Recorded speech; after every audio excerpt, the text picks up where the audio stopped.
결국은 사람은 다 자기 이기적인 거죠. 본능인데 내가 본능 속에서 놀고 있는데 그러면 내 이익만을 차지하지 누구를 뭐 내가 무슨 사랑을 하고 자비를 사랑이라는 것도 그것도 솔직히 말해서 내 이익을 위한 것이지 당신이 나를 위해줘야지 이렇게 생각하고 내가 저 사람을 내가 너를 좋아하면은 너는 나한테 소유를 당해야지 하면서 너 다음에 바람 피면 안 돼 막 이런 식으로 나만을 평생을 죽을 때까지 위해줘야 돼. 근데 그게 가능하냐고요.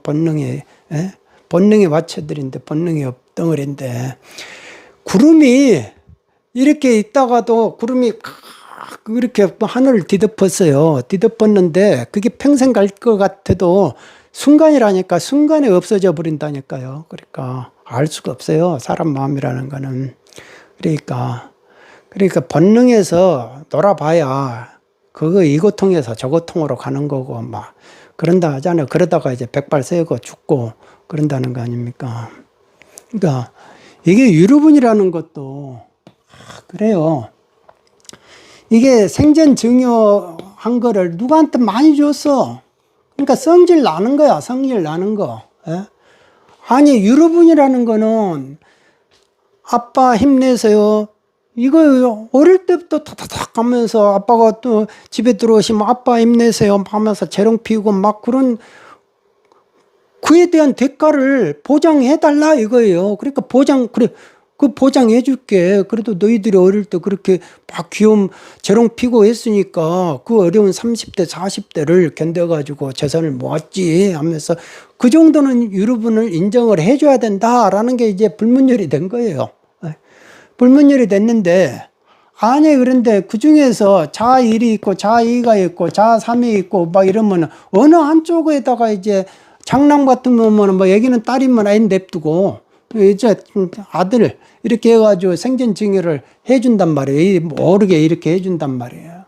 그런데 이게 부동산이야, 부동산이니까 막 이게 지금 보면은 이제 그때는 뭐 가령 2억이어도 지금은 20억이고 그때 20억이었으면은 지금 200억이고 이렇게 될 거 아니에요. 이게 20년 전이라면은.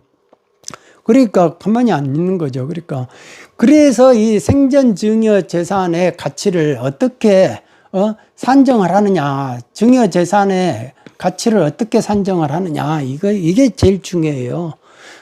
그러다 보니까 이거는 돌아가셨을 때 상속 개시일 시점으로 산정을 해라. 부동산 같은 경우는 그때 산정을 해라. 이렇게 되는 거, 원칙이. 그러면은 금전 같은 거는 어떻게 해야 됩니까? 그러면 20년 전에 2억을 줬어. 2억을 줬으면 지금 20년 뒤에 물가 상승률을 고려해 가지고 반영을 해 가지고 그러면 이거 물가 상승률 반영하니까 지금 10억이 되더라. 그러면 10억으로 이렇게 해 가지고 나눠라. 이렇게 돼. 그러면은 부동산을 이 중간에 이렇게 처분 내버렸다. 20년 전에 받았는데 죽기 10년 전에 내가 처분 내버렸다.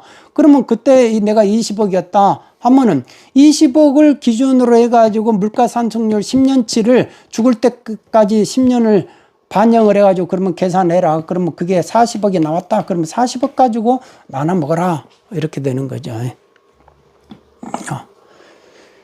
그러니까 이제 여러분은 증여 사실을 알기만 하면은 이길 수 있어요, 그냥. 뭐 산정하는 거는 그 계산 공식이 있으니까 그 계산 공식에 따라서 하면 되는 거고, 중요한 거는 이 생전 증여한 거를 어떻게 찾아내느냐, 거기에 달려 있는 거예요. 그러니까 이제 여러분 또 아버지가 재산이 있고 그러면 어느 한쪽으로 아들만 편애하고 그러면은 이렇게 쌍안경으로 이렇게 계속 돋보기로 이렇게 쳐다보고 있어야죠, 아버지를. 그래가지고 아들한테 어떻게 오빠한테 어떻게 막 재산을 넘겨주고 있는지, 주식을 몰래 넘겨주고 있는지 이런 것 계속 돋보기로 이렇게 확인하고 있어야 된다. 이거 나중에 의료분 반환 청구하려면은. 그리고 이제 이 아들은 아버지 죽자마자 얼른 상속 포기를 해버려야 되고, 그러니까 그런 머리싸움을 하는 거죠 이제. 그러니까 이게 재물이 있으면은 판례 찾아보면요, 아버지도 죽여요, 어머니도 죽이고 뭐 막말로 말해서 자있고 자이가 있고, 그러면 자기들끼리도 죽이고 애기도 죽이고 애기도 죽이고 이런 페르나들이 존재한다 이거예요. 그런데 내 자식은 다 금쪽이다 이렇게 생각을 하잖아요. 이럴 일이 벌어질 일이라고 누가 생각을 하고 있어요. 그런데 그런 일이 벌어진다 이거예요. 시시할 뿐이지, 예? 언론이 시시할 뿐이지 그런 일들이 벌어진다. 그러니까 돈독 오른 사람들이 있어요. 돈독 오른 사람들. 돈독 오른 사람들은 무슨 짓을 못하겠습니까? 진짜 이런 사람이 있을까? 에? 이런 사람이 있을까? 그런 생각을 하잖아요. 제가 이제 예전에 이 강남에 막 화류계에 막 불꽃들, 음력의 불꽃이 막 지금 이 시간이면 막 어마어마하게 저 허공에 레이저 쏘듯이 그렇게 막 일어나요. 음력의 불꽃들이 지금 강남에, 그쪽 특히 선릉, 뭐 삼성, 청담 이쪽에, 저는 거기만 가면 밤중에 보면 저 음력의 불꽃을 보겠더라고요. 근데 거기에서 젊어서 거기서 이제 종사를 했던 사람은 나중에 이제 이것도 실증난다 하면서 결혼을 해요.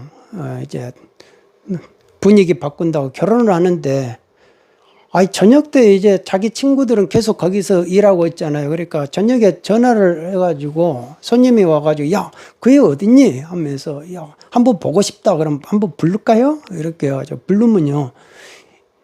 저쪽 인천에서 사는 사람이 밤중에 오더라니까요.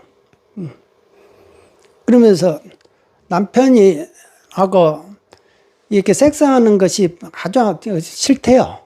그냥 착하기는 하는데 잠은 잘 수 있는데 섹스는 아주 싫고, 그러니까 그냥 단순한 남자하고 사는 거는 싫대, 딴에하지 못해가지고 싫다 이거예요. 그런데 이제 외형상 뭔가를 안주를 해야 되니까 그냥 이제 결혼이라는 틀을 가지고 그 내면에 이거는 음욕의 불꽃은 막 불이 타는 거죠.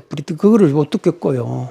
그러니까 그런 사람들은 언제든지 돈 하면은 돈 있는 사람을 잘 골라내요. 그러니까 이게 돈 냄새 맡는 데는 아마 세계 올림픽 가면은 1등 할 거예요. 1등.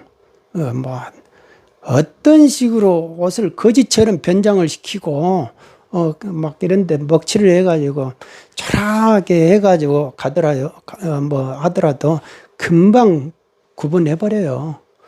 그런 능력을 가진 사람들이 있다는 거죠. 그러니까 하루계는 아무나 가는 데가 아니고 아무 능력 없이 그렇게 할 수 있는 데도 아니죠.